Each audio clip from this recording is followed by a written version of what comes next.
프로그램은 용산 꿈나무 도서관에서 준비한 온라인 독서 교육 상담 전지적 독서 시점입니다. 6월 23일부터 7월 10일까지 온라인 설문서식을 통해서 초등 학부모님들의 독서 교육에 관한 질문을 수집했습니다. 총 16개의 질문이 들어왔으며 이를 추려 정리한 내용에 대해서 전문가 두 분이 답변을 해주시겠습니다. 안녕하세요. 안녕하세요. 안녕하세요. 이렇게 강연도 준비해 주시고 프로그램을 위해 촬영에도 흔쾌히 참여해 주셔서 정말 감사합니다. 영상을 보시는 분들께 두 분 선생님을 소개하고 싶은데요. 먼저 한우리 독서문화운동본부 평생교육원장으로 계시는 정은주 원장님이십니다. 네, 안녕하세요. 책사랑, 사람사랑, 자연사랑 한우리 평생교육원장 정은주입니다. 반갑습니다. 반갑습니다. 반갑습니다. 다음으로는 용산 아동발달센터의 정한기 대표님이십니다. 네, 안녕하십니까. 용산아동발달센터 대표 정한기입니다. 간단하시죠? 네, 간단하게. 짧게 하라고 써 있어서 짧게 썼네요. 두 분 모두 각자의 분야에서 오랫동안 활동해온 전문가신데요. 정은주 선생님은 한우리 독서지도사 양성과정에서 강사로 활동하시면서 영상 강의를 촬영해 보신 경험이 있으신 걸로 알고 있어요. 네. 저희 도서관에서는 이런 시도가 처음이라 장비도 부족하고 또 준비도 저 혼자 했기 때문에 많이 미흡할 수가 있겠는데요. 분위기가 어떤 것 같으세요? 네, 뭐 좋습니다. 네, 영상 촬영, 강의 촬영 많이 해봤지만 또 유튜브 강의는 조금 다르잖아요, 느낌이. 그래서 조금 살짝 긴장이 되려고 합니다. 정한기 대표님과는 사전에 전화로 프로그램에 대한 이야기를 나눴는데요. 담당자인 제가 정작 유튜브를 잘 안 봐서 잘 못하면 어떡하나 걱정이라고 했더니 대표님 본인이 유튜브 많이 하신다고 걱정 말라고 저를 격려해 주셨어요. 굉장히 유쾌하신 분이라 오늘 밝은 분위기를 이끌어 주실 것으로 단단히 믿고 있습니다. 특별한 각오 같은 걸 하고 오셨나요? 아, 유튜브를 좋아하지 유튜버를 하는 유튜버는 아니고요. 네. 너무 부담 갖지 말고 편하게 진행해 주시면 좋겠습니다. 오늘 준비한 질문은 사전에 수집된 질문들을 토대로 비슷한 것들끼리 묻고 편집해서 만든 건데요. 모아보니 학부모님들의 고민이나 궁금한 점들이 대부분 비슷하다는 걸 느낄 수 있었어요. 사전에 선생님들께도 수집된 질문을 전달해 드렸는데 보시니 어떠세요? 질문 내용들을 한번 훑어봤는데요. 이제 오랫동안 저는 현장 경험을 많이 했었잖아요. 그래서 학부모들하고 상담도 많이 진행을 했는데 여기 그 적힌 질문들을 보니까 대부분의 학부모님들이 하고 계시는 그 고민들 이제 그대로 나타난 것 같고, 왜 책을 좋아하지 않을까요? 만화만 보려고 해요. 뭐 등등의 그런 고민들이 뭐 지역 뭐 불문하고 다 똑같은 고민을 안고 계시는 것 같습니다. 네. 그러면 지금부터 나눌 대담이 자녀의 독서 지도에 많은 도움이 되고 걱정을 좀 줄여줄 수 있었으면 좋겠습니다. 첫 번째 질문을 읽어드릴게요. 2학년 아이입니다. 아이가 책을 좋아해서 학습만 하는 물론이고 줄글도 많이 읽는 편이에요. 그런데 제가 보기에 책 읽는 속도가 너무 빠른 것 같아요. 방금 읽은 책이 어땠는지 물어보면 재미있어 정도로만 대답하고 디테일한 내용을 물어보면 글쎄 잘 모르겠는데 라고 대답합니다. 이대로 나눠도 괜찮을까요? 정은주 선생님 어떠세요? 네, 굉장히 많은 부모님들이 가지고 계시는 어떤 고민이신 것 같고요. 2학년 아이라고 하셨으니까 아마 읽게 되는 책이 이제 그림동화 책이 조금 주를 이룰 것 같고, 또 아니면 줄글 책이라 할지라도 이제 글밥이 아주 작은 책일 것 같습니다. 그런데 책을 너무 빨리 읽고 또 빨리 읽었는데 내용 파악을 잘 못한다라면 이제 묵독보다는 음독을 좀 시켜보시는 게 좋을 것 같아요. 소리내서 낭낭한 목소리로 좀 엄마 앞에서 큰 소리로 한번 읽어보면 이제 내용 파악이라든가 이런 부분들이 조금 더 잘 될 것 같고요. 그리고 소리내서 읽기는 제가 앞에 특강에서도 말씀을 드렸지만 이제 그 뒤에 맞춤법이라든가 띄어쓰기라든가 이런 부분들하고 또 밀접하게 관계가 있기 때문에 아직 2학년이니까 너무 걱정은 마시고 많이 읽어주시고, 아직까지는 읽어주시고, 또 아이가 큰 소리로 책을 읽도록 하면 이제 아마 좋아질 거라고 생각을 합니다. 예. 네, 저도 이 질문을 받아보고 지금 생각을 하는 거는, 첫 번째는 우리 친구들이 읽은 내용을 어머니도 한번 같이 읽어보시면 어떨까라는 생각이 첫 번째 들었고요. 두 번째는 이 책의 내용을 질문하기보다는 책의 내용을 책에 나오는 등장인물을 위주로 스캔을 하셔서 그걸 오려서 그 등장인물 위주로 사건을 한번 물어보고 같이 상황극을 좀 해보시면 우리 아이가 진짜 이걸 이해를 했는지 아니면 이 아이가 이걸 이해를 못하고 다른 자기 생각을 얘기하는지를 금방 알 수 있을 것 같고요. 또 하나는 방금 말씀해 주셨지만 음독은 정말 중요한 훈련 방법 중에 하나거든요. 왜냐하면 이 아이가 그냥 눈으로 읽을 때는 그 사건에 대해서 주제에 대해서 생각을 하는 게 아니라 자기가 보고 싶은 것만 볼 확률도 좀 있거든요. 근데 음독을 하게 되면 일정량의 훈련량이 올라오기 때문에 좀 더 독서에 힘들지 않고 할 수 있을 거라고 생각이 됩니다. 네, 말씀하신 것처럼 음독이 이제 눈으로 읽게 되면 아이들이 또 건너뛰고 있는 경우가 많아요. 그래서 이제 뒤에 맞춤법이나 띄어쓰기하고 연관이 된다라고 말씀드린 게 건너뛰고 읽으니까 조금 또박또박 읽기가 되면 이제 좋을 것 같습니다. 네. 또 음독을 할 때도 이제 아이한테만 시키지 마시고 어머님이 먼저 첫 줄을 읽어주시고 그 다음에 아이가 읽고 어머님이 읽고 아이가 읽고 하면 그것도 하나의 놀이가 되거든요. 그 템포나 그 읽는 그 시간도 그럼 조절이 가능하기 때문에 이거를 이제 아이만 읽기보다는 어머니하고 같이 읽어보고 어느 정도 습관되는 아이들은 자기 혼자 읽기도 한번 해보시면 좋을 것 같고 오늘처럼 촬영을 해서 집에 오시면 아버지나 어머님이나 아시는 분에게 보내주시는 것도 아이의 자존감에 되게 향상되는 방법 중에 하나입니다. 네, 놀이 중심으로 말씀 네. 잘해주시는데요. 네. 책을 많이 읽긴 하지만 부모님 입장에서 봤을 때 제대로 읽는지가 걱정을 그렇죠. 하셨던 것 같은데 네. 저도 사실은 질문을 받았을 때 책을 안 읽어서 걱정이라는 질문이 많을 걸로 예상을 했었는데 그렇죠. 오히려 반대 질문이 많아서 깜짝 놀랐습니다. 그럼 두 번째 질문 드릴게요. 네. 책 읽기가 습관이 안 되어 있는 2학년 아이입니다. 학교 권장도서 위주로 읽히고 있는데 마지못해 억지로 읽는 것 같습니다. 자발적으로 즐겁게 읽을 수 있는 방법이 있을까요? 아이들이 책을 읽지 않으려고 하는 이유를 우리가 뭐 오늘 하루 종일 말해도 그 이유는 다 말을 못할 만큼 굉장히 많을 거라고 생각을 해요. 그래서 먼저 거기에 대한 어떤 처방을 하기 전에 왜 안 읽으려고 할까 하는 좀 원인을 진단해 봤으면 좋겠다라는 생각이 들어요. 선생님 생각하시는 평소에 아이들이 왜 책을 안 읽으려고 하는 아이들? 네. 보통은 초등학교 2학년이면 네, 책을 뭐 이야기 그 전래동화라든가 뭐 이야기책이라든가 재밌는 책들이 많은데 네. 왜 안 읽으려고 할까요? 제가 지금 생각하기에는 친구의 일단 기질적 부분도 좀 생각을 해야 되고요. 이제 이 아이가 지금 현행 놀이가 활동적인 걸 좋아하는 아이인 건지 아니면 정적인 놀이에서도 아이가 그 자기의 주의 집중을 유지할 수 있는지를 보시는 것도 되게 좋은 방법일 것 같고요. 저 같으면 조금 권장도서라는 제한된 주제를 주지 마시고 좀 저는 교보문고나 이쪽 좀 크고 가서 자기가 선택이 가능한 곳에 가셔서 바로 아이한테 책 읽기를 요구하시기보다는 일주일에 한 번 1시간도 좋고 2시간도 좋으니 토요일이 됐던 평일 저녁이 되셔서 아이랑 엄마랑 같이 가셔서 거기서 그냥 시간을 보내시는 거예요. 보내시다 보면 거기 꼭 책만 있지는 않고 여러 가지가 있지만 결국은 아이도 거기서 무료한 시간을 보내기보다는 결국 책을 선택하게 되거든요. 그래서 아이가 선택할 수 있는 시간과 장소와 자극이 되는 공간을 조금 생각을 해보시면 어떨까라는 생각이 좀 개인적으로 듭니다. 네.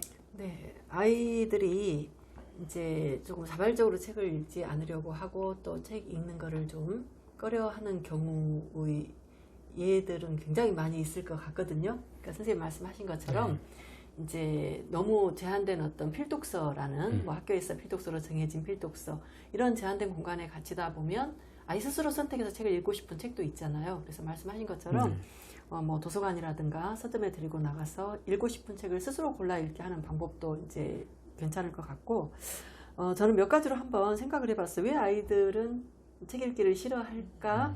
이제 좋아하는 아이도 물론 있지만 싫어할까라고 생각을 해봤을 때 대한민국의 뭐 어린 아이부터 고등학생까지 공통적으로 학생들한테 없는 게 뭔 줄 아세요? 모든 아이들한테 공통적으로 없는 것. 뭐 공통적으로 없는 거예요. 네. 개인적 시간 아닐까요? 맞습니다. 네. 시간이에요. 네. 애들한테 왜 책을 못 읽어봤어? 선생님 저 시간이 없어요. 네. 네. 시간이 없어요. 네, 그렇거든요. 맞아요. 그래서 제가 예전에 이제 현장에서 상담을 할 때는 저희 같은 시스템은 이제 학부모들이 상담을 하면 선생님을 이제 보내드리는 시스템이잖아요. 그러다 보니까 이제 전화를 하셔가지고 원장님 저희 아이가요 7살인데 수요일 날 7시 딱 그 시간 되는 선생님 보내주세요. 근데 이게 고3이 아니라는 거죠. 그렇죠. 7살 나이인데도 수요일 날 7시밖에 시간이 없어요. 하신 학부모님들이 계신단 말이에요. 그러다 보니까 우리가 아이들한테 책은 읽으라고 하면서 실제적으로 아이가 책에 푹 빠져서 읽을 수 있는 시간을 너무 안 주는 거 아닌가라는 생각도 또 들고요. 그리고 요즘 아이들 재밌는 게 너무 많잖아요. 그럼요. 그죠? 우리가 지금 찍고 있는 유튜브. 네. 이거 최악이죠. 네, 초등학생들 너무 좋아하죠. 너무 재밌죠? 네. 네. 그리고 뭐 게임. 또 정작 요즘 애들은 뭐 텔레비전보다 유튜브를 더 좋아하는 것 같아요. 네. 근데 이런 매체들이 워낙 재밌는 게 많으니까 또 책에 대한 흥미가 떨어질 수도 있고 책도 물론 재밌지만 그게 더 재밌으니까 그래서 이제 그런 경우에는 조금 환경을 바꿔주시는 게 책을 읽을 수 있는 환경으로 좋을 것 같아요. 네, 그래서 저도 아까 말씀드렸지만 책을 읽는 걸 습관을 선택하시기보다는 제일 먼저 시간과 장소를 먼저 정해주세요라는 말씀을 드리는 겁니다. 시간은 뭐 이게 1시간, 2시간 이렇게 딱 정하시는 게 아니라 처음엔 전 5분도 좋다고 생각을 하거든요. 아이가 책을 놀이로 생각하고 접하고 거부감이 없으면 그 다음은 책장을 넘기거든요. 제가 그래서 이거를 저희 딸한테 물어봤어요. 제 딸이 중학교 2학년인데 네, 이거를 제 딸은 좀 불행인지 다행인지 모르겠지만 책을 되게 좋아해요. 그래서 조금 못 보게 하는 스타일이에요. 왜냐면 눈이 너무 나쁘기 때문에. 그런데 저희 이 딸한테 물어봤어요. 어떻게 하면 제일 좋을까? 라고 했더니 저희 딸도 똑같은 얘기를 하더라고요. 핸드폰과 패드를, 테레비를 제거해줘 라고 말을 하는 거죠. 빼서 라고 정말 쿨하게 얘기를 해요. 여기서 아까 원장님이 말씀하셨던 것처럼 가장 중요한 게 뺏는다고 한들 시간이, 그래서 저는 조금 아버지 어머님도 그렇고 친구도 그렇고 하루에 내가 있는 시간을 좀 5분도 좋으니 정하시면 자꾸 보게 되다 보면 그 능력은 늘어나게 되거든요. 그래서 조금 시간과 공간을 꼭 정하십시오 라는 말씀을 드리고 싶습니다. 표지만 보더라도 네. 그리고 여기서 조금 더 하나 말씀드리면, 저는 자꾸 말씀드리지만 식탁 교육을 정말 많이 말씀을 드리거든요. 그래서 식탁 밑에는 예쁜 책장이 있을 필요 없고요. 가장 아이들이 쉽게 얻을 수 있는 박스가 있으면 참 좋습니다. 박스에는 자기가 해야 할 일과 숙제를 말하는 겁니다. 또 하나는 자기가 좋아하는 책이 있으면 아이들이 보통 뭐 하냐면 책 봐라 그러면 제일 먼저 하는 행동이 뭘까요, 원장님? 만화? 네? 아니죠. 가서 뭘 볼까 쳐다보다가 눈에 띄는 장난감을 가지고 보통 놀게 되죠. 네. 그래서 내가 책을 보자 했을 때 내가 원하는 책을 바로 볼 수 있도록 항상 저는 책상 밑에 박스를 놔서 학교 숙제나 자기가 해야 할 숙제나 책은 항상 그 박스에 가지려 하는 게 아니라 조금 빨리 보고 빨리 정리할 수 있는 습관에서 전 식탁에서 하는 박스 교육을 조금 많이 권해드립니다. 네, 책을 여기저기 좀 분산해서 네. 발에 채일 수 있도록 어디서든지 볼 수 있도록 그렇죠. 하는 것도 중요하다고 네, 생각을 하는데, 또 하나는 이제 너무 과잉으로 책 하는 경우에 또 책을 싫어하는 아이들도 봤어요. 그렇죠. 그러니까 학부모님들 가운데 상담을 하다 보면 우리 아이는 뭐 하루에 몇 권, 수십 권을 읽어주는데 왜 책을 이제 학년이 올라가면서 싫어할까요? 라는 그런 부모님도 계시거든요. 근데 그 수십 권이 문제인 거죠. 수십 권이. 질려버리고 네, 네. 생각할 시간은 없이 계속 그렇죠. 이렇게 넣어주기만 하니까. 보통 그림동화책 한 권을 초등학교 한 1학년 정도 읽을 수 있는 그림동화책 한 권을 소리 내서 아이들이 읽는데 걸리는 시간은 한 5분 이내거든요. 네, 실제로 그렇죠. 한 3분에서 5분. 그렇게 따지면 하루에 수십 권도 읽어줄 수 있죠. 그런데 너무 많이 그렇게 읽어주는 것보다는 조금 읽고 같이 이야기를 나누고 네. 아까 말씀하신 활동들을 좀 해보고 그런 시간을 조금 늘려주시면 좋을 것 같아요. 세 번째 질문 드릴게요. 네. 3학년 아이입니다. 글쓰기 때문에 국어 시간마저 싫어진다고까지 이야기할 정도로 쓰기에 부담을 많이 느끼고 있습니다. 괜찮은 지도 방법을 알려주세요. 제가 도서관에서 프로그램을 진행하다 보면 참여 어린이들이 글쓰기를 좀 귀찮은 걸로 생각하는 것 같은데 부담을 느끼지는 않았거든요. 네. 뭐라도 쓰긴 쓰거든요. 네. 근데 국어 시간마저 싫어질 정도로 글쓰기가 부담스러운 아이는 어디서부터 무엇을 해야지 효과적으로 지도를 할 수가 있을까요? 아이를 보지 않고 이런 상담을 진행하거나 이런 질문에 이제 말씀을 드리는 것이 실은 굉장히 조심스럽더라고요. 그렇죠.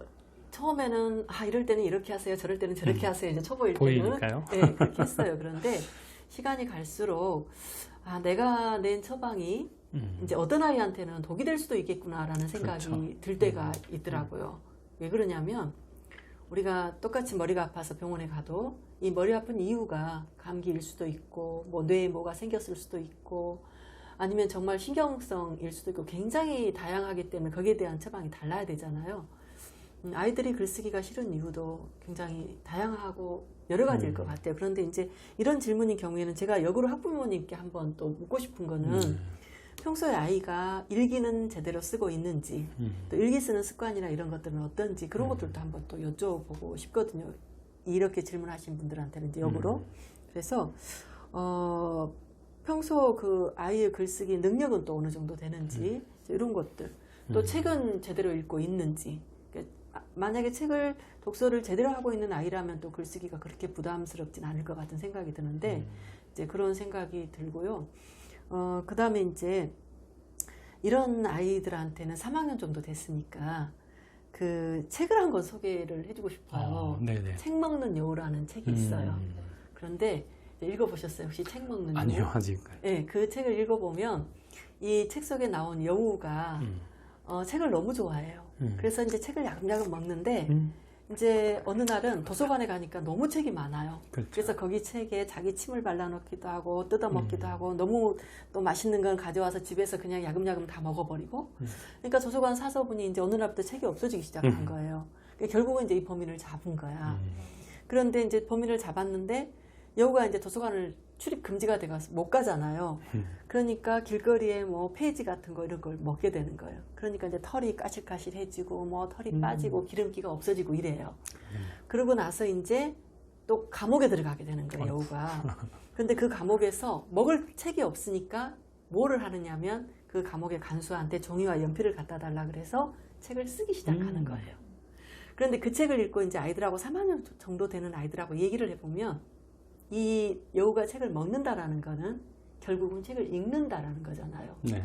그런데 좋은 책, 도서관에 있는 좋은 책이 먹을 게 없으니까 뭐 길거리에서 아무거나 이제 먹기 시작하니까 우리가 불량식품을 먹듯이 또 좋지 않은 책을 먹으면 그만큼 여우가 털이 빠지고 하듯이 우리한테도 해를 끼친다는 걸 알 수가 있고 여우가 책을 먹을 수 없었을 때 이제 그동안 먹은 책을 가지고 그동안 말하자면 읽은 책을 가지고 그걸 바탕으로 해서 글이 나오는 거예요. 저절로. 네, 글이 그냥 샘솟듯이 계속 나오는 거예요. 그래서 여우가 책을 썼어요. 감옥 안에서. 그 책이 팔리기 시작하는 거죠. 그래서 그 뒤로도 여우는 작가가 돼서 계속 책을 쓰게 되는 그렇죠. 거예요.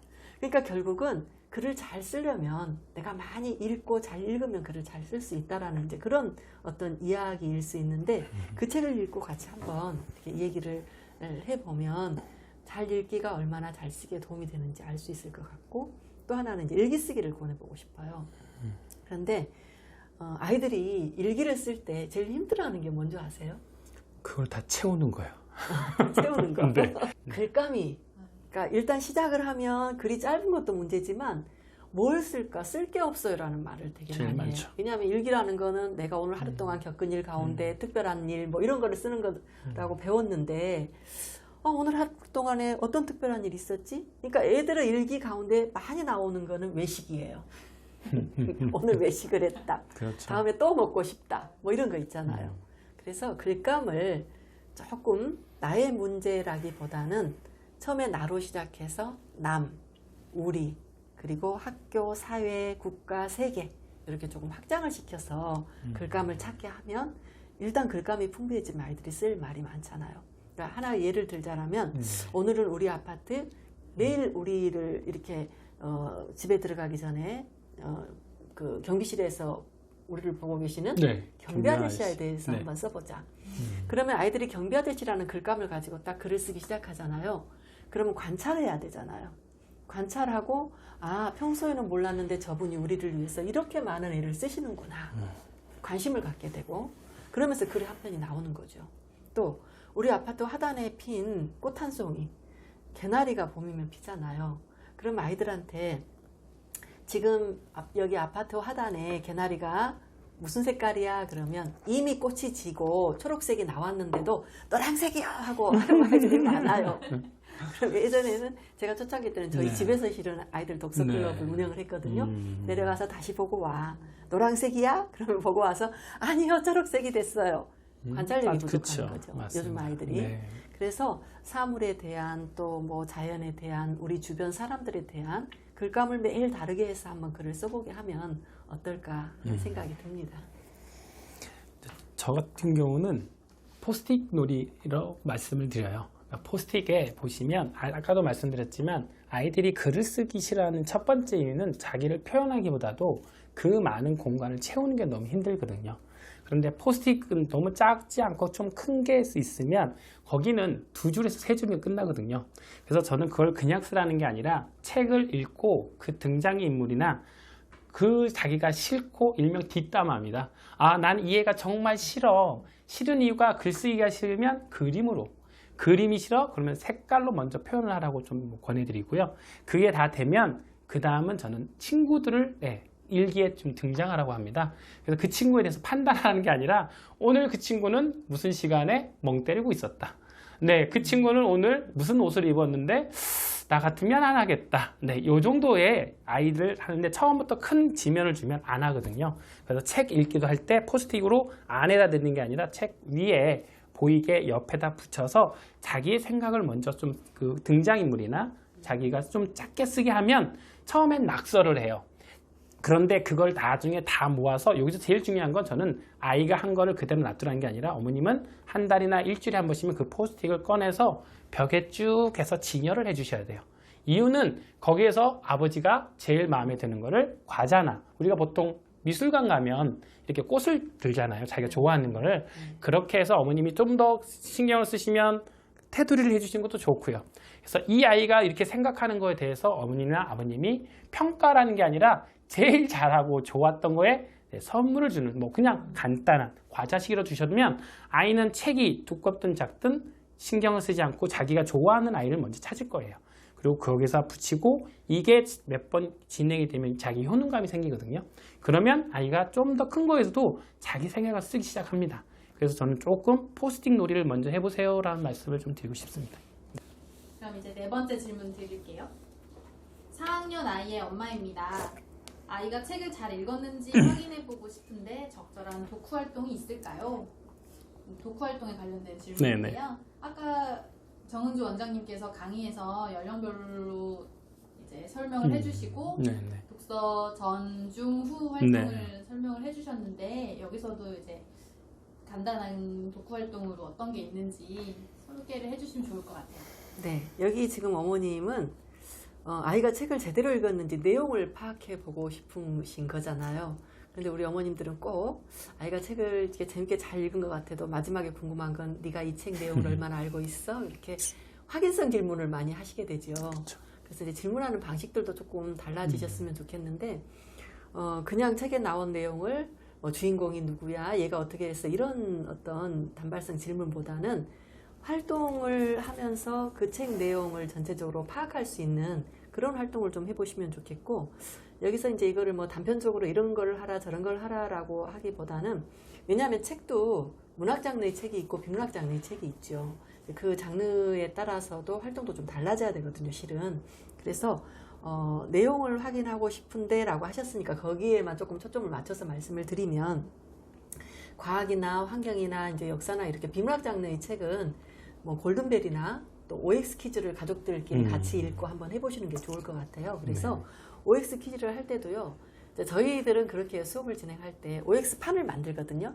그래서 이렇게 들고 OX 이렇게 이제 돌리면서 판을 만들거나, 아니면 목장갑 있죠, 하얀 목장갑. 하얀 목장갑에다가 OX를 이렇게 테이프로 만들어요. 그래서 이렇게 이제 선생님이 문제를 주시거나 친구들이 이제 만든 문제를 하면 OX 하면서 이제 문제를 맞추는 놀이 중심으로 이렇게 하기도 하고. 그런데 문제를 만들 때도 엄마가 그 책을 이제 같이 읽고 문제를 내기는 하지만 엄마가 다 주시는 것보다는, 그러면 엄마가 지금 나를 확인하려고 하는 거야 라는 생각이 먼저 들어요.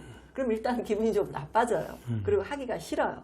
그러니까 그거보다는 엄마 5문제, 아빠 5문제, 뭐 아이 나 5문제 해서 15문제를 가지고 가족들이 같이 퀴즈 놀이를 한다거나 이렇게 하면 좋을 것 같고, 그 다음에 이제 문학 장르라고 하면 이제 OX 퀴즈보다는 어떤 면에서 보면 줄거리 흐름을 또 알아야 되고 등장 인물들에 대해서도 알아야 되잖아요. 그러니까 이제 인물들에 대해서 내가 이 책에 나온 이제 철수와 책의 주인공인 철수와 인터뷰를 한번 해본다라고 하면 너는 철수한테 어떤 질문을 하겠니?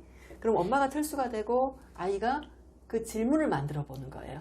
그러니까 질문을 만들 때 OX 퀴즈 문제라든가 인터뷰 질문을 만들 때라든가 이렇게 만들 때 아이들은 책을 다시 한번 이렇게 들춰보게 된단 말이에요. 굉장히 꼼꼼하게. 그래서 내가 얘가 책을 잘 읽었나 안 읽었나 확인하려고 하지 말고 같이 한번 그런 방법으로 같이 동참해서 해보면 얘가 설사 책을 조금 소홀히 읽었더라도 엄마랑 같이 그런 놀이를 하기 위해서 다시 한번 들춰보는 효과가 있잖아요.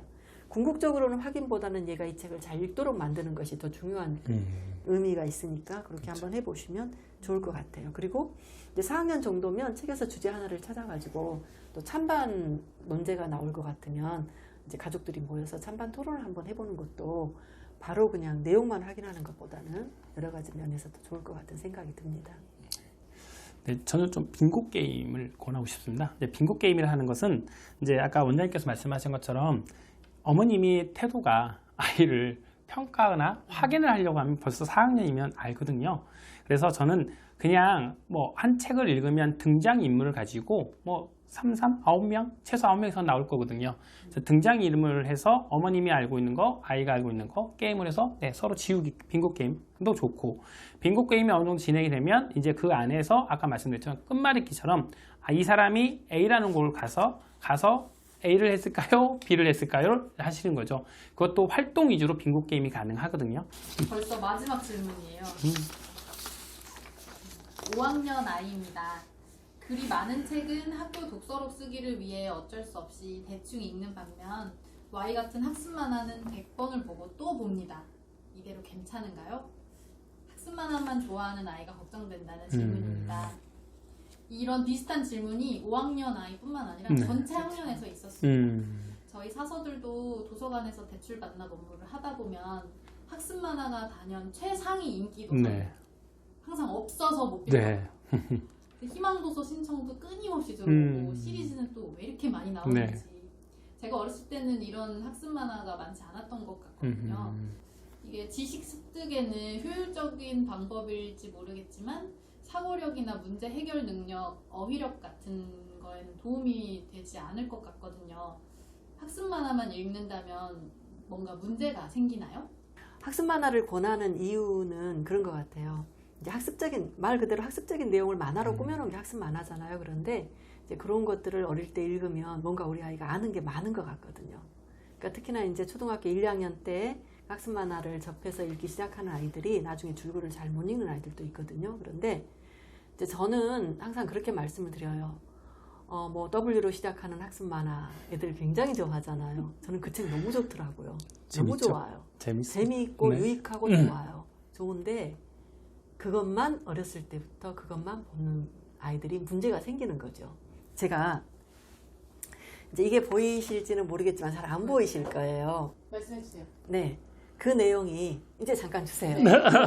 이제 이게 나의 라임 오렌지나무 6학년 아이들 읽을 수 있거든요. 그런데 오렌지나무라는 책 아시잖아요.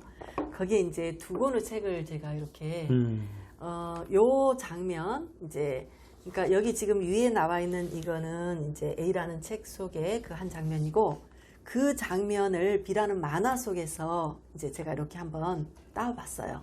어떻게 돼 있냐면 처음에는 단지 창문을 부드럽게 긁는 소리였다. 그러나 이내 창문을 두드리는 소리로 바뀌었다. 창문 밖에서 부드러운 음성이 들려왔다.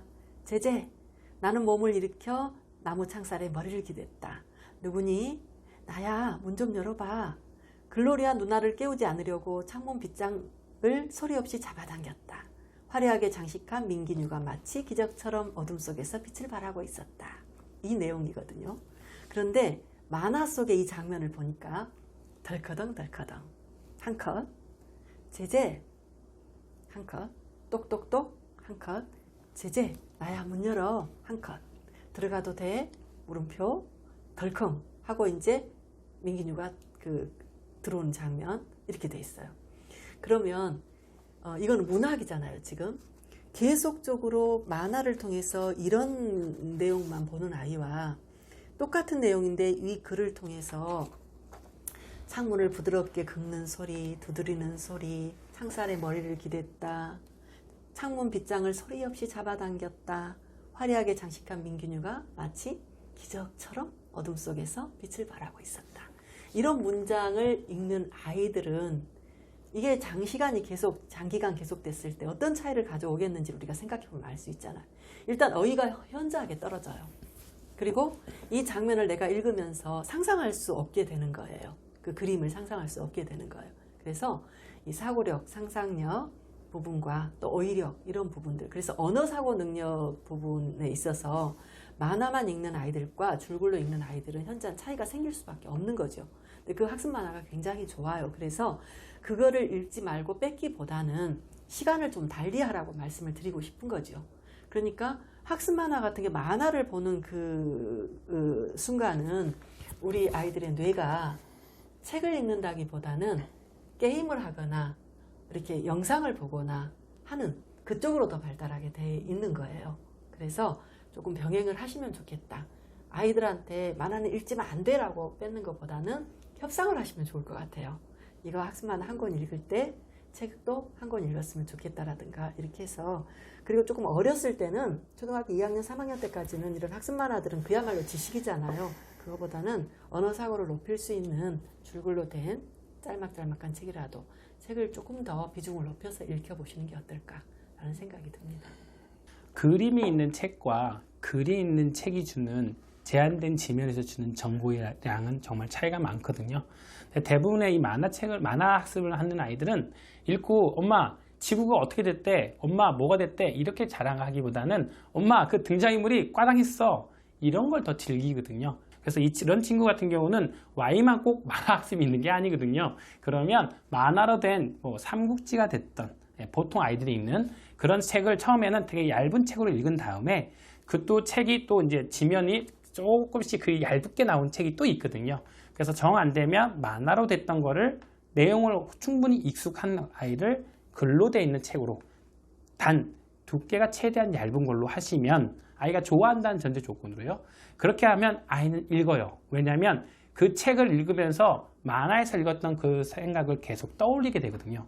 저는 학습 만화, 역사나 과학이나 이런 부분들은 어떻게 보면 줄글보다 학습 만화가 아이들이 훨씬 이해하기가 쉬울 거예요, 아마. 왜냐하면 이제 역사에서 과거에 어떤 하다못해 복식 하나라 할지라도 그거를 재현해서 이제 그림을 그리잖아요. 그 만화 그림을.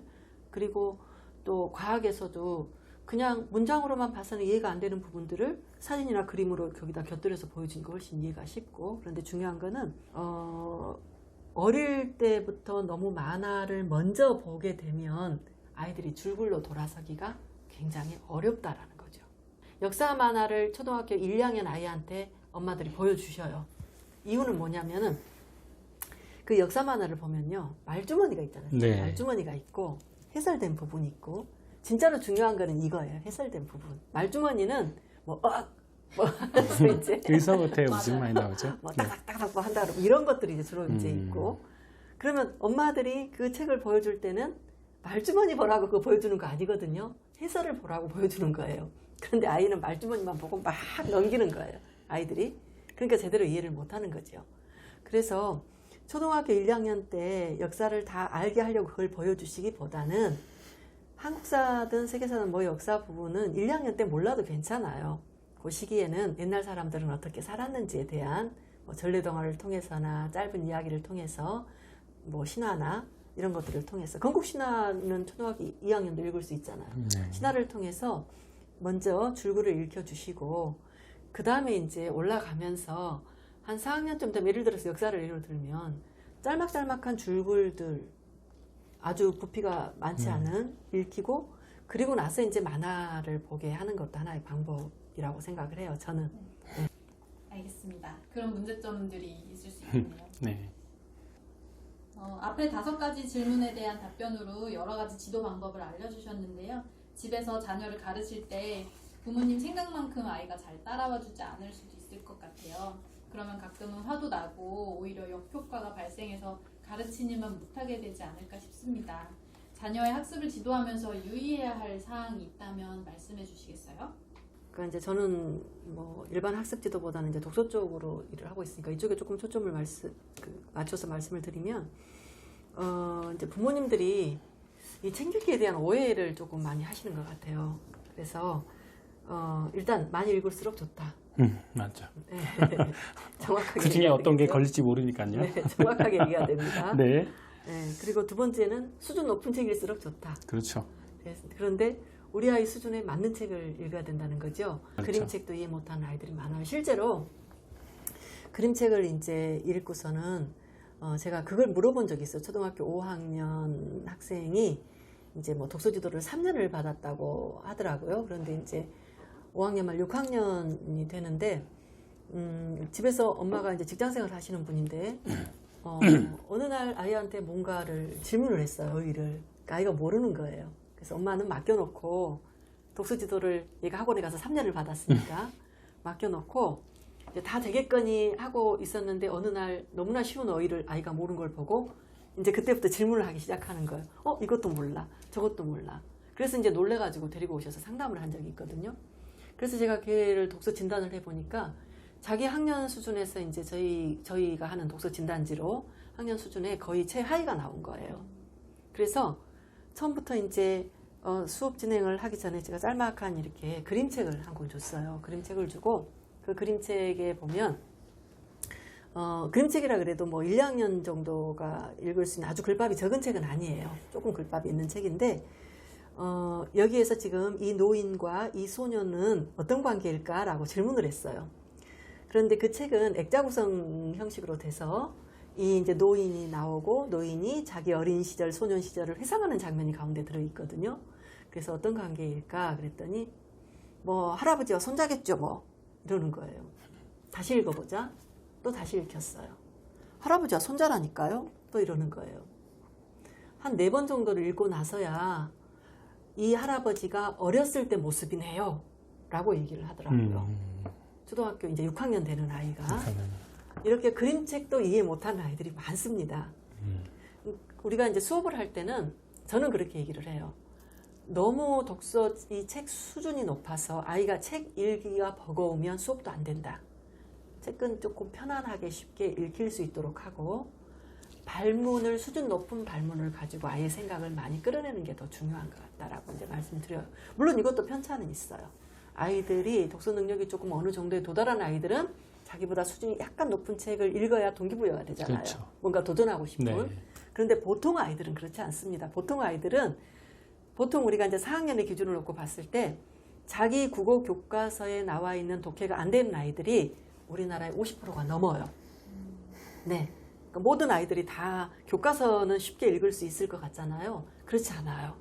그런데 그런 아이들을 데리고 수준 높은 책만 찾으면 안 될 것 같거든요. 그래서 이제 그런 것도 주의하셔야 되고 또 하나는 빨리 읽을수록 좋다고 생각하시는 어머님들도 너무 많이 계시는 것 같아요. 그래서 조금 정독할 수 있도록 해주시면 좋겠다.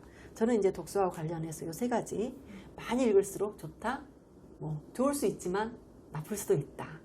그 어떤 부정적인 부분이 더 많을 수도 있다. 그리고 이제 수준 높은 책, 내 아이 수준에 맞춰야 된다. 그리고 이제 빨리 읽을수록 좋다? 아니다. 조금 정독해서 꼼꼼하게 볼 수 있도록 하자. 이 3가지 조금 유의사항을 말씀드리고 싶어요. 네. 두 번째는 어머님들이 하지 말아야 할 건 2가지가 있습니다. 하나는 아이디가 한 걸 여기서 나왔지만 확인하려고 하시고 평가하시려고 하는 거 하나. 두 번째는 아이가 옛날에 읽었던 책을 나이가 됐다고 팔거나 버리지 마라. 그래서 처음에는 목표가 아이가 책과 친해져서 아이가 책을 거부하지 않는 습관을 들인 거라면 아이가 선택하는 책을 위주로 좀 해주시되 꼭 시간과 장소는 선정을 해주셔라. 보여지는 것도 되게 중요하기 때문에 책이 처음부터 너무 두꺼울 수는 필요가 없다고 말씀을 저는 좀 드려요. 왜냐하면 익숙해진 아이들은 책을 잘 읽는 아이들은 책이 두꺼운 거를 절대 두려워하지 않습니다. 읽기 능력이 되는 아이들은 자기가 처음부터 끝까지 책을 읽는데 대부분의 아이들은 뭐예요? 이렇게 두꺼워? 라는 말을 먼저 하거든요. 그래서 이 부분도 시각적인 것도 생각을 해주셨으면 좋겠습니다. 네, 저도 이제 선생님 말씀 중에 네. 버리지 마라 책, 옛날에 네. 아이가 아껴서 읽었던 네. 책들은 그 말씀 이제 동감이에요. 요즘 어른들도 그림책 모임 많이 하잖아요. 그럼요. 그러면서 그림책에서 힐링이 된다고 하잖아요. 그럼요. 본인들은 그러면서 집에 가서 아이들이 그림책을 중학생이 그림책을 붙들고 보고 있으면 난리 나죠. 너 지금 지금 이러신단 그런 말이에요. 시간이야? 먹어보는 거라. 너 네. 지금 너 지금 너 내가 숙제가 그걸 없구나? 읽을게. 시간이 남네? 그러죠. 중학생도 초등학교 2학년 때 읽었던 그림 동화책을 보면서 힐링이 되는 경우가 당연하죠. 있거든요. 그래서 이제 그런 것들은 막지 않으셨으면 좋겠다. 예, 공감입니다. 네, 그 다음은 좋은 책 고르는 방법에 대해서 이제 정은주 선생님께서 소개를 좀 해주셨으면 좋겠어요. 네, 좋은 책을 고르는 방법은 아주 여러 가지가 있지요. 그리고 요즘 나오는 책들이 다 좋은 책인 것 같아요. 그런데 이제 여기서 말씀드리고 싶은 거는 양서 그리고 적서 두 가지를 말씀을 드리고 싶어요. 무슨 얘기냐면 이제 아무리 좋은 책이라 할지라도 우리 아이한테 맞아야 좋은 책이 되는 거죠. 그래서 우리 아이 책을 고를 때는 이제 양서 가운데서 적서인 책을 고르는 것이 좋겠다라는 생각이 들고요. 또 이제 아까 제가 특강에서도 잠깐 말씀을 드렸지만 독서는 인생의 세계입니다. 그래서 수학은 초등학생들이 대학생의 문제를 풀면 뭐 영재, 청재 얘기를 하지만 이제 문학인 경우에는 그렇게 안 되는 경우가 많죠. 그래서 여러 가지 부작용을 낳을 수도 있고요. 그러니까 우리 아이 그 발달 단계에 맞는 책을 선정하시는 게 좋을 것 같고, 그 다음에 우리가 조금 잘못을 저지르는 부분 중에 하나가 요즘 서점에 나가 보면 어른들이 읽는 책을 초등학생용으로 이제 초등학생이 읽는 뭐, 초등학생이 읽는 뭐 이렇게 둔갑시켜 갖고 나오는 경우들이 굉장히 많더라고요. 그래서 저는 그런 것들은 조금 한번 생각을 해보시는 게 어떨까라는 생각이 들어요. 그래서 뭐 폭풍의 언덕, 제인에어 초등학생들이 읽을 수 있도록 이렇게 이제 내놓으면 정말로 그 책에서 말하고자 하는 것들은 다 숨어버리고 없어요. 그래서 나중에 그 책을 내가 읽을 수 있는 시기가 되었을 때 다시 붙들 수 있을까 하는 이제 좋은 책들을 그런 우려가 좀 생기고, 그래서 그런 책들은 한번 생각을 해보셔야 될 것 같고, 또 하나는 엄마들이 너무 많이 욕심을 좀 안 냈으면 좋겠다.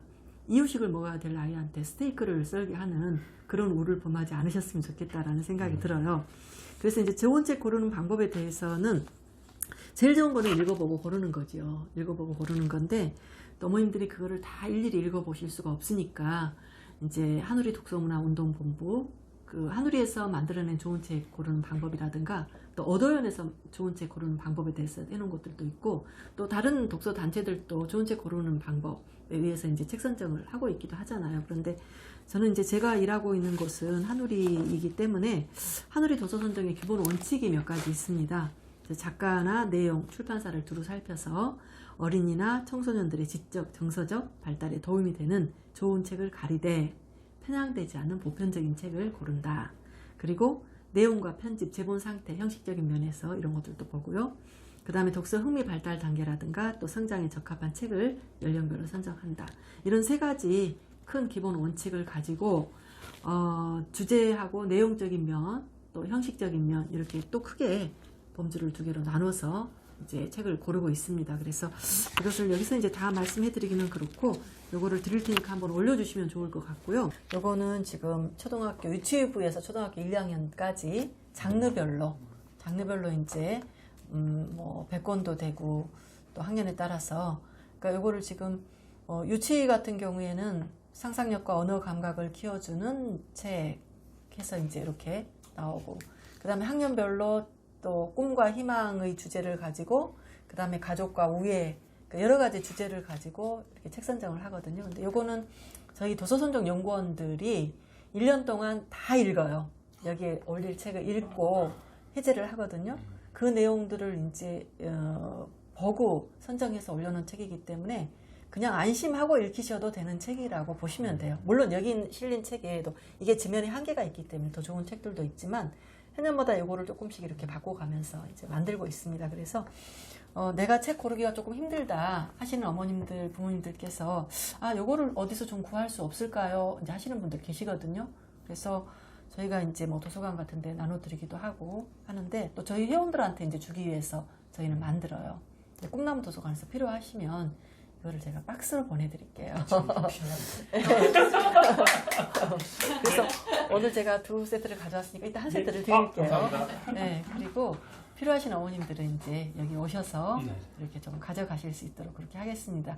여기서 일일이 다 말씀드릴 수가 없기 때문에 이제 말씀드리는 건데 여기 앞에 보시면 이제 어떤 책을 어떤 기준으로 고르고 있는지에 대한 내용도 다 나와 있고 또 아까 제가 특강에서 말씀드린 일부 내용도 연령별 독서 교육법에 대한 내용도 나와 있으니까 조금 참고해 보시면 좋을 것 같아요. 네, 이렇게 해서 질의응답이 마무리가 됐습니다. 소감이 어떠세요, 두 분? 뭐 옆에 선생님이 잘 해주셔서 아이고, 네. 네, 그냥 재밌게 진행되는 것 같아요. 네. 저도 이게 의외로 학령기 어머니들이 궁금하시고 원하시는 게 비슷하세요. 그런데 이런 프로그램을 통해서 어머님들이 아까 제가 말씀드린 도서관이라는 곳을 좀 이용을 하시고 아이가 어머님, 아버님이 움직이지 않으시면 절대 아이들은 안 움직이거든요. 왜냐하면 어머니, 아버님이 퇴근하시고 핸드폰을 소파에 앉아서 또는 누워서 하시는 순간 아이는 절대 책을 읽지 않을 거거든요. 그래서 아까 제가 말씀드린 자꾸 시간과 공간을 말씀드렸는데 공간 중에는 용산 꿈나무 도서관도 마찬가지예요. 소리를 내지도 못하고 뛰어다니지도 못하거든요. 그러면 결국은 어떤 책이든지 건들게 되거든요. 그래서 이런 프로그램이 좀 더 활성화되고 어머니들도 뭐 실시간으로 저희가 좀 더 된다면 하면 실제로 그 어머님들이 원하시는 게 어떤 건지 아까 원장님도 말씀하셨지만 상대편을 모르는데 이 아이가 지금 어떤 수준인지 모르지 않습니까? 그래서 그런 걸 알 수 있으면 좀 더 좋지 않았을까라는 생각이 좀 개인적으로 듭니다. 네. 다음번도 제가 한번 기획을 해보겠습니다. 생각했던 것보다 너무 네. 유익하고 재밌었던 시간이었던 것 네. 같아요.